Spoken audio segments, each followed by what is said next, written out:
Vivaro-ի հաջողակում այս անգամ 450 միլիոնից շատ շահումներ են պտտվում։ Հաջողակիր ամեն օր անվճար ու շահիր Vivaro։ Մտքերի շատ այսպես ռեզոնանս կա, այն ինչ որ լսեցինք, եւ այն ինչի մասին ես հիմա կխոսեմ, մինչեւ այդ ես կուզենայի մի քանի այսպիսի մեջբերումներ եմ արել վերնագիրը հայկական հարցը ցանցային դարաշրջանում իհարկե շատ ամբիցիոզ ուրեմն վերնագիր է եւ այս 10 րոպեի ընթացքում հնարավոր չի փակել այս հարցը, բայց գոնե ուրվագից տալ ինչի մասին ենք խոսում հնարավոր է։ Միջև այդ ուզում եմ ասեմ, որ հայկական հարցը հիշում եք, որ դարասկզբի աղետից հետո, երբ որ մենք ունեցանք թե 15 թվականի աղետը, թե հետո առաջին հանրապետության աղետը, այն մարդիկ, ովքեր մտավորականները վերապրեցին այդ ամեն ինչը, հատկապես մի մասը, ասենք, խորհրդային Հայաստանում, ինչպես օրինակ Չարենցը կամ Կոստանդզարյանը, որ Սփյուռքում էր այդ ժամանակ, յուրահատուկ ձևով են վերապրել այդ աղետները եւ Հրանտ Մաթեոսյանի խոսքերն եմ ուզում վերել, որ Չարենցի վերաբերյալ ասել է, չնշելով, որ դա, ասենք, պարտությունից հետո այդ ամբողջը այսպես իր մեջով բաց թողելուց հետո ինչ շքեղ անձնավորություն պետք է ունենաս, որը կարողանաս այդ ամեն ինչից հետո չհուսահատվես, չհիասթափվես ու այնուամենայնիվ մնաս ազգային եւ այդ երազանքին, որը գիտեք, ինքը գրեց մի քանի գրքեր անմիջապես պարտությունից հետո Չարենցը երկիր նայիրի եւ այլն, բայց հետագայում իր ամբողջ անցած ճանապարհը, երբ որ վերամփոփվեց, Մաթեոսյանը հետաքրքիր ձևով է ասում է Չարենցի խոսքի շնորհիվ տիրական մարդկանց արևային մի աշխարհ է բացվում։ Հետո հաջորդ բանն է շատ կարևոր, անլեզվության ստորագույն կապանքից ժողովուրդ է ճորտաթափում, ժողովուրդ է կանգնում ժամանակի այդ խոսքի շքեղ տուր եւ առիթ, երկիր է դառնում ազատների հայրենիք։ Այսինքն, եթե մենք այդ անլեզվության վիճակում ենք մնում եւ մենք չենք կարողանում ձևակերպել այն, ինչ մեր հետ պատահեց եւ չենք կարողանում դրանից դուրս տեսնել, այս վիճակը իսկապես ճորտություն է ստեղծում ժողովրդի մոտ։ Եվ այն ինչ որ արել է Չարենցը եւ այն ինչ արել Կոստանդզարյանը, այդպիսի անլեզվությունից դուրս են բերել մեր ժողովրդին։ Հիմա մյուս խոսքը, որ ելի ուզում եմ հիշել, հետեւյալն է, Էյնշտեյնի խոսքերն է, որ մենք չենք կարող լուծել խնդիրները օգտագործելով նույն այն մտածողությունը, որը ստեղծել է այդ խնդիրները, որովհետեւ եթե խնդիրը սխալ դրվածք ունի եւ մենք ինքներս ենք այդ խնդիրը սխալ դրել, ապա ինքը լուծում չունի։ Եվ այն ինչ որ մեր հետ պատահեց, փաստորեն հենց դրա լավագույն դասական օրինակ է, թե ինչպես 30 տարի կարելի է ամբողջ ազգով մեկ ներդրումներ անել, նվիրյալներ իրանց կյանքը զոհեն, մարդիկ տարիներով ուրեմն խոշտանգված ճակատագրերով ապրեն, այդ վերջում այդ տասնյակ միլիարդավոր նյութական կորուստներով բանով այդ ամեն ինչը այսպես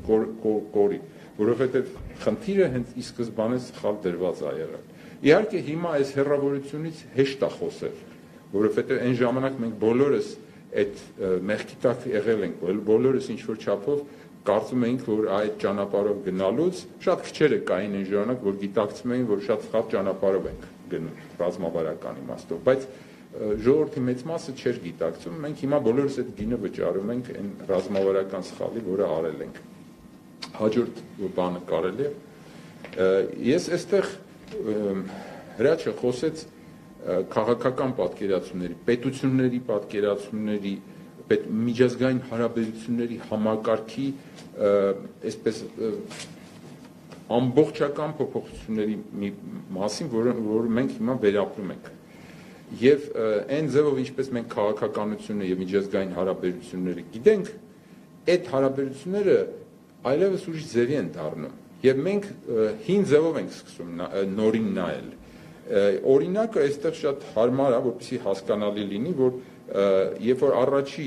կառքերը, այսպես ավտոմեքենաները հայտնվեցին, մարդիկ չգիտեին դա ինչ է։ Եվ որպեսզի հասկանալի լիներ, մարդկանց դիզայնի մեջ իրենք անընդհատ հղում էին կատարում ձիու կառքին եւ անգլերեն կոչվում էր horseless carriage, այսինքն անձի կառք։ Եվ դիզայնը ամբողջությամբ կառք էր հիշեցնում, չնայած ոչ մի ձիու հետ կապ չուներ եւ դիզայնը առասարակ կարիք չուներ կառքի նմանվելու։ Եվ երկար մի քանի տասնամյակ մարդիկ դեռևս այդ 5 կատեգորիաներով էին մտածում դիզայնի մեջ, բայց օգտագործում էին արդեն նոր երևույթը։ Եվ միայն ընդամենը 10-ական թվականներին, երբ որ ավտոմեքենայի դիզայնը ամբողջությամբ փոխվեց, հասկացան, որ դա արդեն ձյու հետ կապ չունի, մնաց միայն անունը արևմտահայերեն կարգ բառը, որ մինչև հիմա օգտագործում են, եւ մնաց ձիաուժը, որը էլի կապ չունի, այսպես ասած, հնի հետ։ Հիմա մենք երրորդ այսպես փոփոխությունը տեսնում ենք ինչա կատարվում լրիվ դիզայնի հետ, ավտոմեքենաները ինչ ձևով կարող են դառնալ եւ այլն, եւ էլի պարադիգմալ փոփոխություն է, բայց երբ որ քաղաքական ինստիտուտների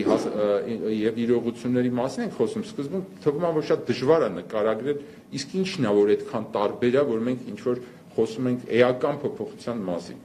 Եվ այդտեղ ուրեմն շատ կարեւոր է համեմատությունը, ուրեմն թրթուր-թիթեռ համեմատությունը, որովհետեւ մենք հիմա ապրում ենք մի ժամանակ, երբ որ թրթուրի մեջից, հարսնյակի մեջից դուրս է գալիս թիթեռի գլուխը, բայց ինքը դեռ թրթուր է։ Եվ միաժամանակ ինչ որ ժամանակ կտելի, որ ինքը այդ երկուսը իրար հետ է լինելու։ Այն ինչ որ հիմա Սարոն պատմում էր Թուրքիայի մասին, մենք տեսնում ենք, որ Թուրքիան այդ հարսնյակը, որ կար, որի թրթուրի հարսնյակն է, գլուխը հանելա դուրս արդեն։ Ինքը արդեն հարսնյակի մեջ չի, թրթուրի մեջ չի միայն, բայց թրթուրը շարունակում է ՆԱՏՕ-ում մնալ։ Այնպես չի, որ ՆԱՏՕ-ն վերանում է, բայց process-ը ի վերջո, երբ որ այդ թիթեռը հայտնվելու է, ինքը լրիվ ուրիշ բան է լինելու։ Սա վերաբերում է ոչ միայն Թուրքիային, սա վերաբերում է որևիցե մի պետականության, որը ուզում է այս նոր դարաշրջանում քաղաքակրթական, որը սարսափելի արագություն ունի։ Այդ եթե ուզում է ինքը որպես պետականություն լինել, ինքը պետք է վերստեղծվի, վերամտածվի լրիվ նոր ցանցային տրամաբանությամբ։ Այն բոլոր հասկացությունները, որով կառուցվում է, դա ոչ միայն Հայաստանին է վերաբերում, ինչպես Հրաչը ասաց, որ 0-ից սկսում ենք, այդ շատ երկրներ ունեն այդ նույն խնդիրը եւ հարցը կլինեն, կմնան իրանք միջազգային հարաբերությունների սուբյեկտ, թե չեն լինի։ Հիմա ես ամբողջական զեկուցումս շատ սեղմ եմ ասում, որովհետև շատ ուրիշ բաներ կար ասելու, բայց ժամանակը չեմ ուզում էլի կորցնեմ։ Եթե կարելի է մի հատ հաջորդ սլայդերը արագ անցնեմ, խնդրում եմ հաջորդ սլայդերը ցույց տվեք։ Հա, այս էլ առաջ անցնենք, սրանից անցնենք, հետո եթե ժամանակ լինի, սրանք կվերադառնամ։ Հաջորդ սլայդը։ Անցենք, մի հատ էլ անցանք։ Հա, ուրեմն գլոբալիզացիայի այն պահը, որ մենք հիմա ապրում ենք, սա ալիքներ են։ Այս ալիքը, որը մենք հիմա ապրում ենք, եթե նայենք առաջի, այսպես վերջի 19-րդ դարի գլոբալիզացիայի արդյունքը, դա կարող եմ ասել 10-ական թվերին 1902 թվականին Օսմանյան պետությունը Դոյչե բանկի հետ պայմանագիր կնքեցին Բաղդադ, Բերլին երկաթգիծը սարքելու համար։ Եվ այդ ահռելի ինֆրաստրուկտուրային նախագիծ էր, որը համեմատելի է չինական մետաքսի նոր ճանապարհի հետ, որտեղ եթե այն ժամանակ Բաղդադից Բերլին 14 օրում էին հասնում, հիմա էլ ուրեմն Շանհայից Ռոտերդամ է 14 օր տևում։ Պատկերացրեք մոտ այն ժամանակվա համար դա ինչ ահռելի գործողություն էր։ Եվ այդ ինֆրաստրուկտուրան եւ դրա հետ կապված ինֆորմացիոն ինֆրաստրուկտուրաները, որը կառուցվում էր Թուրքիայում, հեռագրային նկատի ունեմ, այն ժամանակ ինտերնետ չէր, թվում էր թե ընդհանրեն տեխնոլոգիաներ են, բայց եթե այդ տեխնոլոգիաները չլներ, 15 թվականի գենոցիդը չէր կարող լինել ուղղակի, որովհետեւ հեռագրով էր, որ միաժամանակ հրաման էր տրվում բոլոր տեղեր հայերին աքսորելու, անելու դեպորտացիաներ, բանը չուներ 1895 թվականին Սուլթան Համիդը չունենալով այդպիսի ինֆրաստրուկտուրաներ, ինքը գենոցիդ անել էլ չէր կարող ուղղակի, հրամանները չէին կարող այդքան արագ հասնել։ Ես ուղղակի օրինակներ եմ ասում, թե ոնց է այդ ալիքները գլոբալիզացիայի կապված բանի հետ, ժամանակի տեխնոլոգիաների հետ։ Հիմա գանք հաջորդ սլայդին, այնտեղ պատկեր կա, այ դուք տեսնում եք չինական այս ծրագիրը, որը ենթակառուցվածքային ծրագրերն է Չինաստանի, Եվրազիայով մեկ փաստորեն տնտեսական ողնաշար է ստեղծվում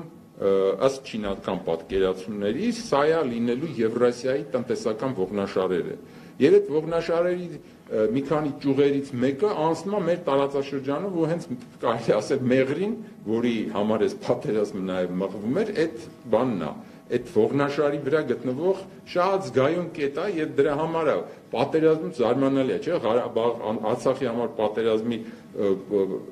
կոմունիկեն, որ վերջում կազմում են, չգիտես ինչի մեղրի է հայտնվում, մեղրին ինչ կապ ունի։ Ուրեմն մեղրի համար է այդ ամբողջը, այս մենակ մեղրին չի, բայց այս ենթակառուցվածքային ամբողջ բանը, որ անցնում է, որը երկաթգիծ է, ուրեմն մնացած ենթակառուցվածքներն են,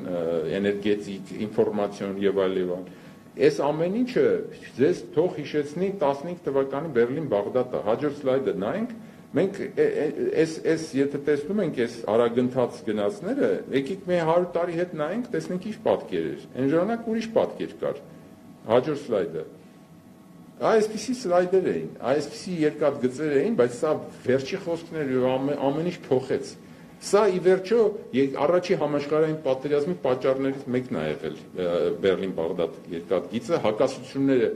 սկզբից փորձում էին բոլորը այդ process-ում կային, անգլիացիներն էլ էին մասնակցում այդ process-ին եւ այլն, ու ակցիաներ ունեին, բայց վերջում հակասությունները պայթեց, այդ համագործակցությունից ոչինչ չմնաց եւ կոալիցիաների բաժանվեցին, բախվեցին իրար եւ այդ երկաթ գտի տակ մնացինք մենք որպես ժողովուրդ, որովհետեւ 10 թվականին 1910 թվականին, երբ որ Ռորբախը գերմանական կառուցում տվեց բիզնես պլանը հայերի դեպորտացիայի, դա տնտեսական դեպորտացիա էր, դա ոչ թե ոչնչացման դեպորտացիա էր, ինքը շատ պրոհայկական կերպար էր Գերմանիայում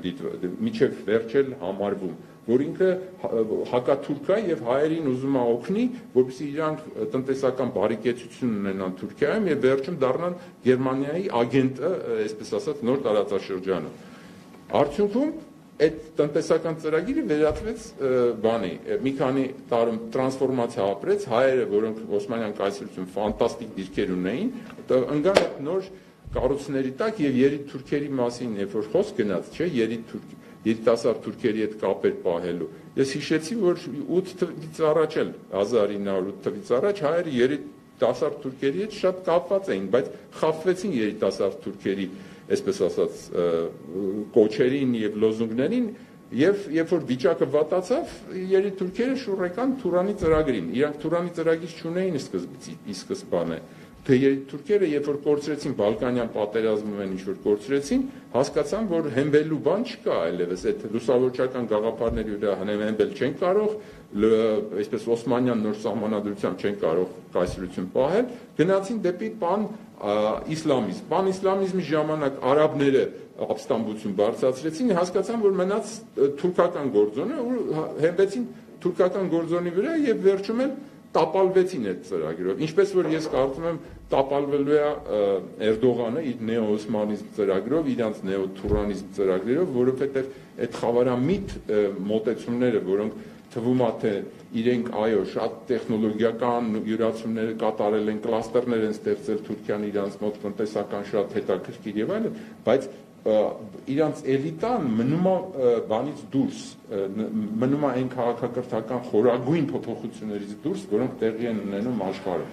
եւ իրենք որպես իսկապես քաղաքակրթություն են պատկերացնում բայց իրենք չունեն այն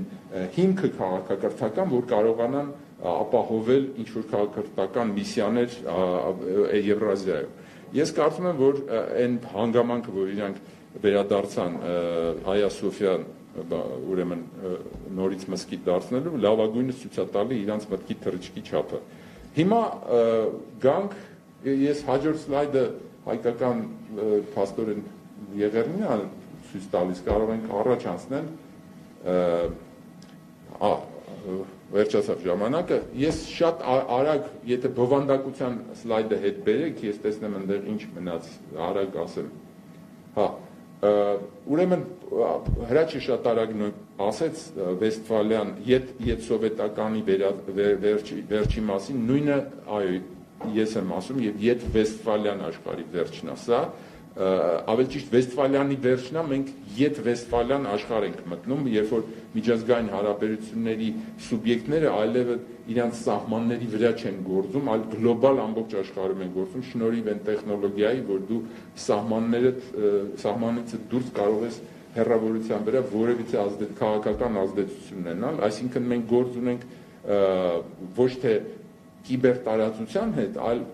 ֆիզիկական տարածության մի նոր չափման հետ, որը կոչվում է կիբերտարածություն, հակադրել իրար պետք չի, դա ֆիզիկական ազդեցության նորից ձև է, ուղղակի հեռավորության վրա դու կարող ես այդ քո քաղաքական ուժը ունենալ։ Եթե պետությունները չեն կարողանում իրենց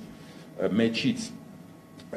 ցանցային այս տրամաբանությամբ ստեղծել կառույցներ, եթե չեն օգտագործում ցանցային այն ռեսուրսները, որ այս կամ այն կերպ, այս կամ այն ազգը ունի, ինչպես օրինակ սփյուռքերը, ոչ միայն հայկական, այլև որևիցե սփյուռք,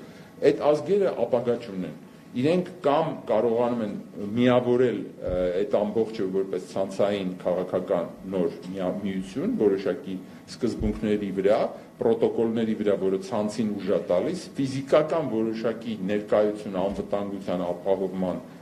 անհրաժեշտաբար դա պետք է լինի եւ բնականաբար գլոբալիզացիայի այդ ճյուղավորման այս փուլը, որում հենց հիմա մենք գտնվում ենք այս տարի, այս կորոնավիրուսը, որը ցույց է տալիս, որ չինական ենթադրենք մոդելը, որը կա, լուրջ հակազդեցություն ունի աշխարհում, հենց կորոնավիրուսը դրա լավագույն օրինակն է, թե ինչպես են օգտագործում դա, որպեսզի այդ գլոբալիզացիոն պրոյեկտի դեմը առնեն եւ դրա շուրջը առաջանում են թե Հնդկաստանի հետ կապված գլոբալիզացիոն պրոյեկտ, ասենք նույն Եվրազիայի, թե ամերիկյան պրոյեկտը, այսինքն այստեղ մի քանի եւ արևմտյան նաեւ այլ պրոյեկտներ եւ մեկ էլ հետեւյալը ավանդական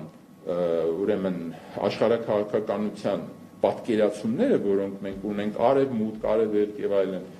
այս պատկերացումները պետք է լրացվեն, որ տրանսնացիոնալ կորպորացիաների շնորհիվ լրիվ ուրիշ տրամաբանություն, լրիվ կոնֆիգուրացիա առաջանում ամեն մի երկրում։ Եվ մենք տեսնում ենք հենց նույն Միացյալ Նահանգներում, ասենք, այս վիճակը, որը կա, ճեղքվածությունը դեմոկրատիայի, նույնը Ռուսաստանի հետ կապված եւ այլն, այս ամբողջը բերում է նրան, որ տրանսնացիոնալ ուժերը, որպես նոր միջազգային իրավունքի սուբյեկտներ, սկսում են իրանց ուժը թելադրել։ Ինչով է սա նոր, որովհետև Վեստֆալիայի ժամանակ, միջև Վեստֆալիան, սուբյեկտները քաղաքականության ոչ միայն պետություններն էին, այլև կարող էր քաղաք-պետություն լինել, կարող էր մի հատ պիրատական մի հատ ուժ կամ ցանց լինել եւ կամ էլ հայկական ենթադրենք վաճառականների խոջայական, ասենք, ցանցը այնքան ուժ ունենար, որ որից պետության հետ պայմանագիր կնքեր։ Սուբյեկտները այն ժամանակ շատ բազմազան էին։ Նույն ձևով այսօր սուբյեկտները արդեն ոչ միայն այն վեստֆալյան սուբյեկտներն են, այլև նոր սուբյեկտներ են, որոնք իրանց քաղաքական պրոյեկցիաներն են անում։ Եվ եթե պետությունը չի վերամտածում իրան այդ ձևով, եթե ինքը մնում է գավառական եւ հետամնաց բոլոր իմաստներով թե մտածողության քաղաքական, թե տեխնոլոգիական եւ այլն, վերջում ստանում է այն արդյունքը, ինչ որ մենք ստացանք ուրեմն այս պատերազմի արդյունքում։ Այսքանը։ Շնորհակալություն, պարոն Չուկասյան։ Ովքեր ունեն հարցեր, ելույթներ, հնչած մտքերի, զեկույցների